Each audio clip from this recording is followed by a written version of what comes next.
પાલનપુરમાં ટોકરિયામાં 11 વર્ષીય માસૂમ મોહમ્મદ શેરસિયાના હત્યારા ફારૂક જમાલને પોલીસે ગણતરીના કલાકોમાં ઝડપી પાડ્યો।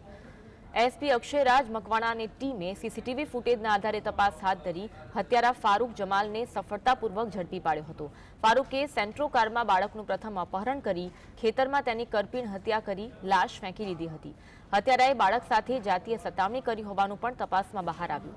બાળક મોહમ્મદે પ્રતિકાર કરતા તેની માતાએ કહેવાનું જણાવતા પોતાની કરતૂત છતી ન થાય તે માટે બીકમાં ઠંડે કલેજે તેને મોતને ઘાટ ઉતાર્યો। આ મામલે ગઢ પોલીસમાં અપહરણ અને હત્યાની ફરિયાદ થઈ। હત્યાનું ચોંકાવનારું કારણ સામે આવતા પોલીસ પણ ચોંકી ઉઠી। તેમજ ચારે તરફથી હત્યારા પર ફિટકાર વરસાવાઈ રહ્યું છે। બાળક દ્વારા વિરોધ કરવામાં આવતા અને બાળક દ્વારા જ્યારે કહેવામાં આવે છે કે તેની માતાને જણાવી દેશે ત્યારે તેના દ્વારા જે છે એને મારવામાં આવે છે અને મારતા મારતા પછી એને વધારે ડર લાગતા એ બાળકની હત્યા પણ કરી નાખે છે।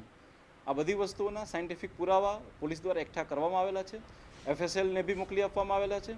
આ સિવાય જે નવો કાયદો આવ્યો છે એ નવા કાયદા મુજબ આપણે તમામ વસ્તુઓને ઈ સાક્ષ્યની અંદર એના ઓડિયો વિડીયો રેકોર્ડિંગ અને ફોટાને બી હાલમાં મૂકવામાં આવ્યા છે, જેથી કરી અને આરોપીને કડકમાં કડક